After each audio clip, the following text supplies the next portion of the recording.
ಹೌದು. ಇವರಿಬ್ಬರು ಜ್ಞಾನದ ಸಂಕೇತ. ಹೌದು ಹೌದು ಪ್ರಭು, ಇವರಿಬ್ಬರು ನಿಜವಾಗಿಯೂ ಜ್ಞಾನದ ಸಂಕೇತ. ಶರಣರೇ, ಸಾಕು ತಮ್ಮ ಹೊಗಳಿಕೆ. ಹೊಗಳಿಕೆ ಅಲ್ಲ ಮಾರಯ್ಯನವರೇ. ನೋಡಿ, ನಿಮ್ಮ ಕಾಯಕ ಶ್ರದ್ಧೆ ನಮ್ಮೆಲ್ಲರನ್ನು ಮೆಚ್ಚಿಸಿದೆ. ಅನುಭವ ಮಂಟಪಕ್ಕೆ ಕಳೆ ತಂದಿದೆ. ಹಿಂದೆ ನಾನೊಂದು ವಚನದಲ್ಲಿ ಹೇಳಿದ್ದೆ, ದೇಶ ಗುರಿಯಾಗಿ ಲಯವಾಗಿ ಹೋದವರ ಕಂಡೆ, ತಮಂದ ಗುರಿಯಾಗಿ ಲಯವಾಗಿ ಹೋದವರ ಕಂಡೆ, ಕಾಮ ಗುರಿಯಾಗಿ ಬೆಂದು ಹೋದವರ ಕಂಡೆ, ನೀ ಗುರಿಯಾಗಿ ಹೋದವರನ್ನು ನಾರನ್ನು ಕಾಣಲು ಈಶ್ವರ. ಇದಕ್ಕೆ ಅಪವಾದವಾಗಿದ್ದಾರೆ ಮೋಳಿಗೆ ಮಾರಯ್ಯ ಮತ್ತು ಮಹಾದೇವಮ್ಮ ದಂಪತಿಗಳು. ಇವರು ಕಾಯಕಕ್ಕೆ ವಿಶೇಷ ಮೆರುಗು ತಂದುಕೊಂಡಿದ್ದಾರೆ. ಕಾಯಕದೊಂದಿಗೆ ಇಷ್ಟಲಿಂಗ ಪೂಜೆ ಹಾಗೂ ದಾಸೋಹದ ತತ್ವಗಳನ್ನು ಎತ್ತಿ ಹಿಡಿದಿದ್ದಾರೆ. ಈ ಮಾತುಗಳೊಂದಿಗೆ ತಮ್ಮೆಲ್ಲರಿಗೂ ಶರಣು ಶರಣಾರು.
ನಾನೀಗ ನಿನ್ನ ಪ್ರಭುವಲ್ಲಪ್ಪ. ಪೂರ್ವಾಶ್ರಮದ ಯಾವ ನೆನಪುಗಳು ಈಗ ನಮ್ಮೊಂದಿಗಿಲ್ಲ. ಆ ನೆನಪುಗಳೇ ಎಷ್ಟೋ ಬಾರಿ ನಮ್ಮನ್ನು ಮೋಹ ಭಾಷೆಗೆ ಸಿಲುಕಿಸುತ್ತವೆ. ಪ್ರಭು, ಅಲ್ಲಮ ಪ್ರಭುಗಳು ತಮಗಾಗಿ ವಚನದ ಕಟ್ಟುಗಳನ್ನು ಕಲಿಸಿದ್ದಾರೆ. ಚಿಕ್ಕಣ್ಣ, ಅತ್ತ ನೋಡು, ಮಹಾಮನೆಯತ್ತ ಶರಣರ ದಂಡೆ ಹೊರಡುತ್ತಿದೆ. ಯಾರದಾದ್ರೂ ಲಗ್ನವಿದೆ. ಹೌದು ತಾಯಿ, ಶರಣ ಹರಳೆಯನ ಮಗನಿಗೂ ಮಧುವರಸರ ಮಗನಿಗೂ ಲಗ್ನವಾಯಿತು. ಅದಕ್ಕೆ ಶರಣರು ಶಿವನ ಮಕ್ಕಳು. ಶರಣರಿಗೆ ಜಾತಿ ಭೇದವಿಲ್ಲ. ನಾವು ಈ ಕಲ್ಯಾಣಕ್ಕೆ ಬಂದಿದ್ದು ಸಾರ್ಥಕವಾಯಿತು.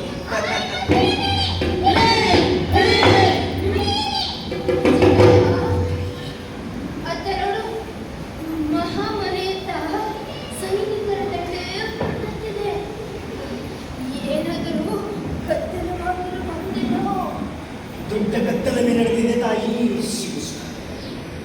ಮದುವೆ ವಿಚಾರದಲ್ಲಿ ಬಸವಣ್ಣನವರಿಗೂ ದೊರೆ ಬಿಚ್ಚನಿಗೂ ವಾದವಿವಾದವೈದಂತೆ.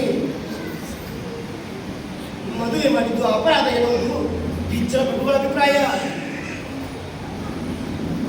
ಮುಂದೆ ಏನಾಗುತ್ತದೆಯೋ ಏನೋ. ಪ್ರಭು, ಈ ವಚನದ ಕಟ್ಟುಗಳ ಜೊತೆಗೆ ಶರಣರನ್ನೂ ಕಾಯುವುದು ನಮ್ಮ ಆದ್ಯ ಅಂತಿಮವಾಗಿದೆ. ನಾನು ನೋಡುತ್ತೇನೆ.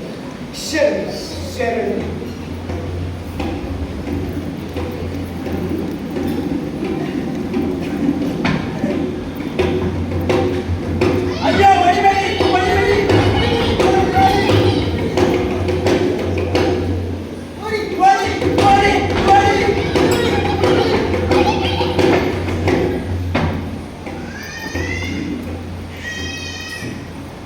ಊರು ಕೆಟ್ಟು ಸೂರೆಯಾಡು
ದೇವಿ ಈಗವಳು ನಿಜ ದೇವಿಯಲ್ಲ, ನಿಜ ಶರಣೆ ದೇವಿಯಾಗಿದ್ದಾಳೆ.